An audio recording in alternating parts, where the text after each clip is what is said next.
म भुटानको चर्चा गर्छु।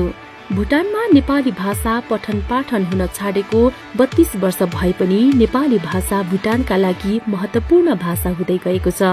राष्ट्रिय भाषा जोङ्खा भए पनि भुटानमा अधिकांश मानिसले नेपाली भाषा बोल्ने गरेका छन्। यहाँका जनसंख्या लगभग 8 लाख छ। यहाँ झण्डै 70 देखि 80% भुटानी मानिसहरूले नेपाली बोल्छन्। भुटानमा नेपाली भाषा सम्पर्क भाषाको रूपमा विकसित हुँदै गएको हो। छिमेकी देशका सीमावर्ती स्थानका मानिसहरूसँग व्यापार व्यवसाय गर्नु पर्दा पनि नेपाली भाषा नै प्रयोग हुने गरेको छ। यहाँ जुनसुकै गल्लीमा वा पसलमा गएर नेपाली बोल्दा हुन्छ, तर नेपालको बोल्ने शैली र यहाँको बोल्ने शैली अलिक फरक छ। छिमेकी देशका सीमावर्ती स्थानहरूमा नेपाली भाषी लगायत अन्य समुदायका मानिसहरूले नेपाली भाषा नै बोल्ने भएकोले सम्पर्कका लागि नेपाली बोल्न अनिवार्य जस्तै भएको भुटानी सर्वसाधारणको बुझाइ छ। भुटानका धेरै जसो भागमा बोलीचालीको भाषा नै नेपाली हो, तर नेपाली पढ्न र लेख्न भने कोही जान्दैनन्। भुटानमा विगतमा नेपालीहरू बसै सरेका थिए। तत्कालीन नेपाल र भुटानको दौत्य सम्बन्ध धेरै अघिको हो। राजा नरभूपाल शाहको पालामा भुटानी तान्त्रिकहरू गोर्खा दरबारमा आउने र यताबाट दक्ष जनशक्ति राजकीय स्तरमै भुटानमा लाने परम्परा थियो। अझै पनि स्वयम्भूमा आरती नगरी भुटानी राजाको राज्यारोहण पूरा नहुने परम्परा छ। भुटानमा खेतीपातीका लागि नेपाली समुदायको योगदान छ। यहाँ चापागाई, भट्टराई, प्रधान, दुलाल लगायत धेरै थरका नेपाली मूलका भुटानी छन्। दक्षिण पूर्वी भुटानको सिप्सु, राजधानी थिम्पू र पारो क्षेत्रका धेरै बासिन्दाले नेपाली भाषामै कुराकानी गर्छन्। यहाँका स्कुलमा जोङ्खा र अंग्रेजी मात्रै पढाइ हुने भए पनि पछिल्लो पुस्ताले नेपाली बोल्छन्। भुटानका राजधानी थिम्पूमा जतातै नेपाली गीत गुन्जिन्छन्। यहाँका रेस्टुरेन्ट र सांस्कृतिक कार्यक्रममा पनि नेपाली गीत गाइन्छ। सामाजिक कार्यक्रममा नेपाली गीतमै धेरैले कम्मर मर्काउँछन्। नारायण गोपालदेखि अहिलेका चलेका पप, आधुनिक र रिमिक्स गीत संगीत यहाँ गुन्जिन्छन्। भुटानको गरिबी 8% छ। प्रति व्यक्ति कुल गृहस्थ उत्पादन $3,200 छ। 16% भूभागमा मात्र खेती हुन्छ। यो देश खेती र पर्यटनमा आश्रित छ।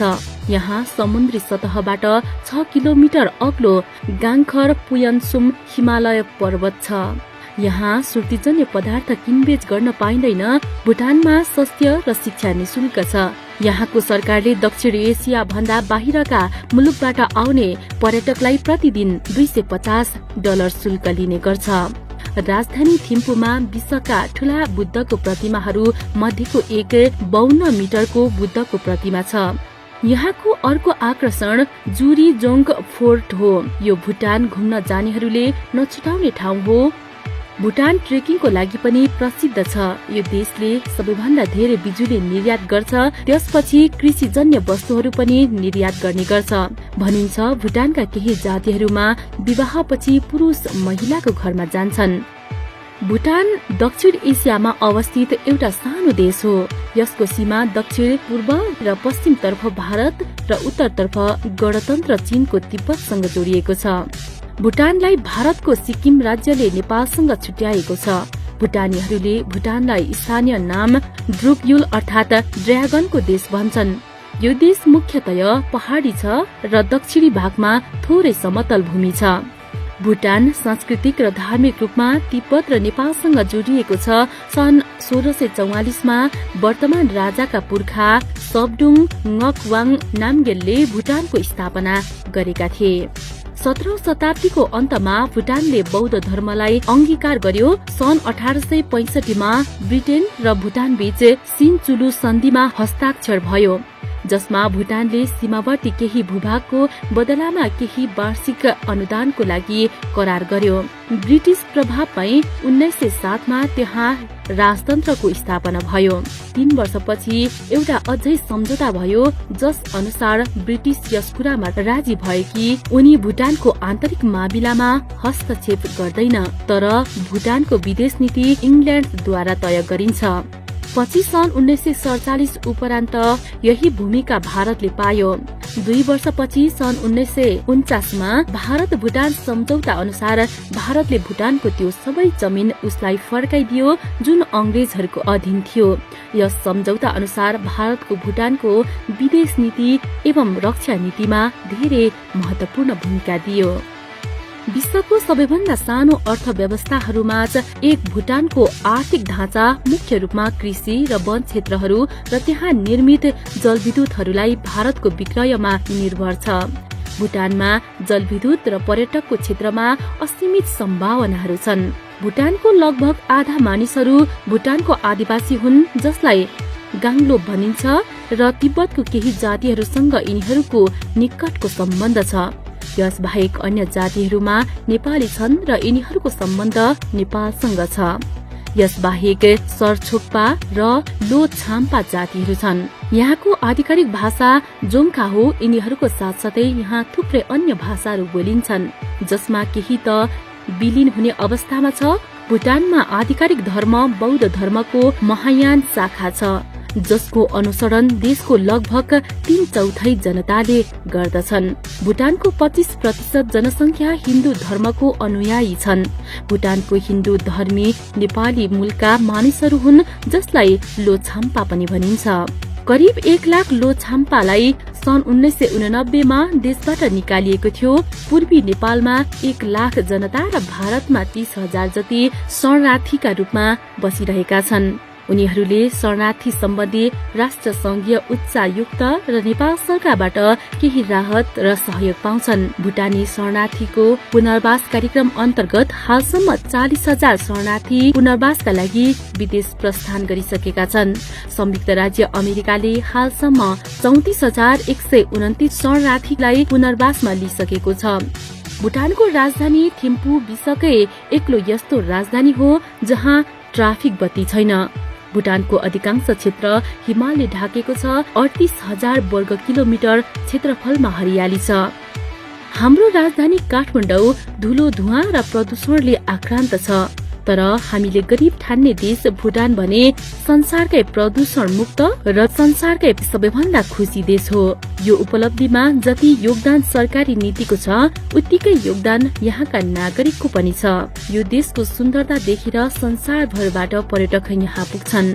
भुटानका चर्चित चिन्तक तथा ग्रोस नेशनल ह्याप्पिनेस सेन्टर भुटानका प्रमुख साङडु शेर्पाका अनुसार भुटानका नागरिक प्रकृतिलाई भगवान मान्छन्। यहाँ आज पनि परिवारका कैयौं पुस्ता एउटै घरमा प्रकृतिको चिन्ताका साथ रहन्छन्। भुटानको कुल गृहस्थ उत्पादन नेपालको भन्दा निकै कम छ। तर यहाँका नागरिक प्रसन्न सन्तुष्ट छन् र प्रकृतिसँग प्रेम गर्दै जीवनको मूल्य बुझ्दै अगाडि बढिरहेका छन्। भुटानको सबैभन्दा ठूलो शक्ति यहाँको जंगल हो। भुटानलाई संसारको सबैभन्दा हराभरा देश मानिन्छ। भुटानको कुल भूभागको 70% भूभागमा जंगल छ। प्रकृतिले घेरिएको भुटानलाई संसारमा सबैभन्दा धेरै अक्सिजन उत्पादन गर्ने देश मानिन्छ। भुटानमा 20 वर्षदेखि प्लास्टिकमाथि प्रतिबन्ध छ। प्लास्टिक कतिसम्म खतरनाक हुन्छ भन्ने कुरा भुटानले धेरै पहिले बुझिसकेको थियो। सन् 1979मा नै यहाँ प्लास्टिकका कैयौं सामानमा प्रतिबन्ध लगाइएको थियो। यो सुर्तीजन्य पदार्थ विरोधी कानून बनाउने पहिलो देश हो। भुटानका अधिकांश नीति यस्ता छन् जसले पर्यावरण र नागरिकको स्वास्थ्य राम्रो राख्न सहयोग पुर्याउँछन्। धूम्रपान र सुर्तीजन्य पदार्थसँग भुटानको लडाई निकै पुरानो हो। झण्डै 300 वर्ष पहिले सन् 1729मा सुर्तीजन्य पदार्थ रोक्न कानून बनाउने पहिलो देश भुटान थियो। 1990मा यहाँ धूम्रपान र सुर्तीजन्य पदार्थ विरोधी अभियान अझै कडा भयो। फलस्वरूप भुटानका 20 जिल्ला धूम्रपान मुक्त जिल्ला घोषित भइसकेका छन्। 2004मा पुरै देशमा धूम्रपानमाथि प्रतिबन्ध लगाइयो। कानून अनुसार धूम्रपान र सुर्ती सेवन गर्दा पक्राउ परेमा सिधै जेल जानुपर्छ र जमानत हुँदैन। यसैगरी भुटानले हरियाली बनाउने रेकर्ड पनि बनायो। भुटानको हरियाली र स्वच्छताको चर्चा विश्वभर छ। देशलाई अझै हराभरा बनाउनका लागि 2015मा सोशल फरेस्ट डे को अवसरमा भुटानमा 100 जवानको टिमले मिलेर 1 घण्टामा 49,672 बिरुवा रोपे। एकै पटक सर्वाधिक बिरुवा रोपेको भुटानको यो विश्व रेकर्ड गिनिज बुकमा दर्ता भयो। यस पटक अघिल्लो रेकर्ड तोड्दै पहिलो भन्दा 10,000 बढी बिरुवा रोपियो। 2015 मा हजारौं नागरिकले भुटानका राजा रानीको पहिलो सन्तान राजकुमार ग्याल्सेको जन्मदिन 1,08,000 बिरुवा रोपेर मनाएका थिए।